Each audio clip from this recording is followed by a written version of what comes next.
Romeo 6 अध्याय पाप के लिए मृतक मसीह में जीवित। तो हम क्या कहें, क्या हम पाप करते रहें कि अनुग्रह बहुत हो? कदापि नहीं।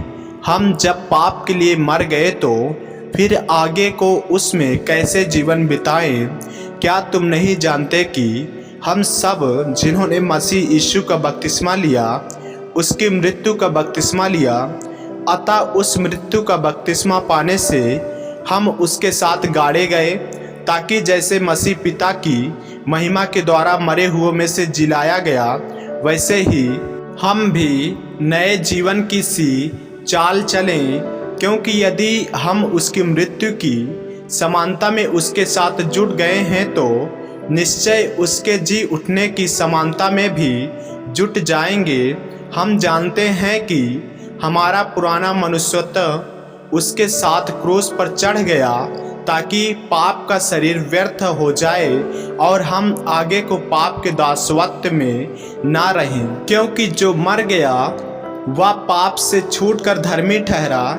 इसलिए यदि हम मसीह के साथ मर गए तो हमारा विश्वास यह है कि उसके साथ जिएंगे भी, क्योंकि यह जानते हैं कि मसीह मरे हुओं में से जी उठकर फिर मरने का नहीं, उस पर फिर मृत्यु की प्रभुता नहीं होने की। क्योंकि वह जो मर गया तो पाप के लिए एक ही बार मर गया, परंतु जो जीवित है तो मसीह के लिए जीवित है। ऐसे ही तुम भी अपने आप को पाप के लिए तो मारा, परंतु परमेश्वर के लिए मसीह यीशु में जीवित समझो।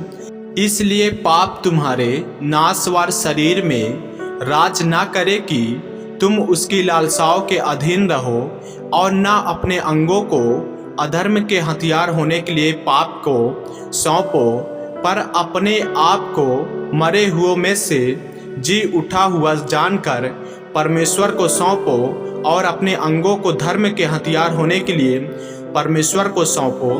तब तुम पर पाप की प्रभुता ना होगी, क्योंकि तुम व्यवस्था के अधीन नहीं वरन अनुग्रह के अधीन हो, धार्मिकता के दास। तो क्या हुआ? क्या हम इसलिए पाप करें कि हम व्यवस्था के अधीन नहीं वरन अनुग्रह के अधीन हैं? कदापि नहीं। क्या तुम नहीं जानते कि जिसकी आज्ञा मानने के लिए तुम अपने आप को दासों के समान सौंप देते हो, उसी के दास हो, चाहे पाप के जिसका अंत मृत्यु है, चाहे आज्ञाकारिता के जिसका अंत धार्मिकता है।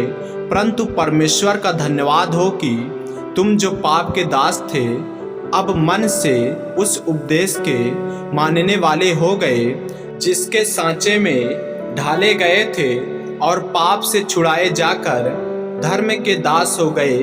मैं तुम्हारी शारीरिक दुर्बलता के कारण मनुष्यों की रीति पर कहता हूँ, जैसे तुमने अपने अंगों को कुकर्म के लिए अशुद्धता और कुकर्म के दास करके सौंपा था, वैसे ही अब अपने अंगों को पवित्रता के लिए धर्म के दास करके सौंप दो। जब तुम पाप के दास थे तो धर्म की ओर से स्वतंत्र थे, अतः जिन बातों से अब तुम लज्जित होते हो उनसे उस समय तुम क्या फल पाते थे, क्योंकि उनका अंत तो मृत्यु है। परंतु अब पाप से स्वतंत्र होकर और परमेश्वर के दास बनकर तुमको फल मिला, जिससे पवित्रता प्राप्त होती है और उसका अंत अनंत जीवन है। क्योंकि पाप की मजदूरी तो मृत्यु है, परंतु परमेश्वर का वरदान हमारे प्रभु मसीह यीशु में अनंत जीवन है। आमीन। ऐसे ही वचनों को सुनने के लिए हमारे चैनल को सब्सक्राइब करें और बेल आइकन के बटन को दबाएं। और यदि आप हमारे फेसबुक पेज पर हैं तो हमारे पवित्र बाइबल को फॉलो करें, लाइक करें, ताकि परमेश्वर का वचन रोजाना आप तक पहुंच सके। और जो वचनों को नहीं पढ़ पाते हैं उनके पास जरूर शेयर करें, ताकि वचनों को सुने और परमेश्वर में बने रहें, परमेश्वर उन्हें आशीषित करे। जय मसीह की। प्रभु आपको आशीष दे।